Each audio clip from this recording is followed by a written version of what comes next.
എന്തൊക്കെയുണ്ട് സാറേ വിശേഷം? അല്ല ഇതാരാ? കൂട്ടുകാരന്റെ ഭാര്യ.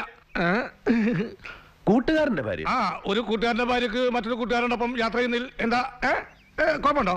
ഏയ്, ഒരു കുഴപ്പമില്ല. പിന്നെ സാറിന്റെ ഒരു കൂട്ടുകാരന് വളരെ ഉപചാരപൂർവ്വം ഞാൻ അങ്ങോട്ട് പറഞ്ഞു വെച്ചിരുന്നു. കിട്ടിയോ?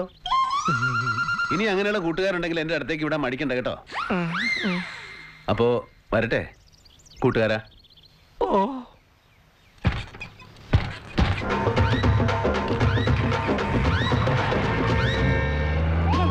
എന്നെ ശരിക്കും അറിയാൻ പാടില്ലാണ്ടാണ് അവന്. എന്താടി നിന്റെ മുഖത്ത് കടന്തലൂത്തിരിക്കുന്നത്? എന്നാലും നിങ്ങൾ എന്നെ കൂട്ടുകാരന്റെ ഭാര്യയാക്കിയില്ലേ? അപ്പൊ നിങ്ങൾ വേറെയും പെണ്ണുങ്ങളോട് പോകാറുണ്ടല്ലേ? ഓ ദേ, എനിക്ക് ചൊറിഞ്ഞേറ് പറഞ്ഞിട്ടുണ്ട്. എടി അതാ പട്ടാളമേതനാണ്. എന്നോടുള്ള ദേഷ്യത്തിന് നീ എന്റെ ഭാര്യയാണെന്ന് അറിഞ്ഞ് അങ്ങേര് നിന്നെ പീഡിപ്പിക്കാതിരിക്കാൻ വേണ്ടിയാ ഞാൻ അങ്ങനെ പറഞ്ഞത്. ഒന്നുമല്ല, സത്യം ചെയ്യ്. നിങ്ങൾ വേറെയും പെണ്ണുങ്ങളോടൊപ്പം കിടന്ന് ഉറങ്ങിയിട്ടില്ലേ? ഓ എടി, നമ്മുടെ 2 മക്കളാണ് സത്യം. ഞാൻ നീ അല്ലാതെ വേറൊരു പെണ്ണിന്റെ ഒപ്പം കിടന്ന് ഉറങ്ങിയിട്ടില്ല. നിന്റെ അടുത്ത് വരുമ്പോ മാത്രമുള്ള ഉറക്കം. മറ്റുള്ളവർ ഉറങ്ങാൻ സമ്മതിച്ചിട്ട് വേണ്ടേ?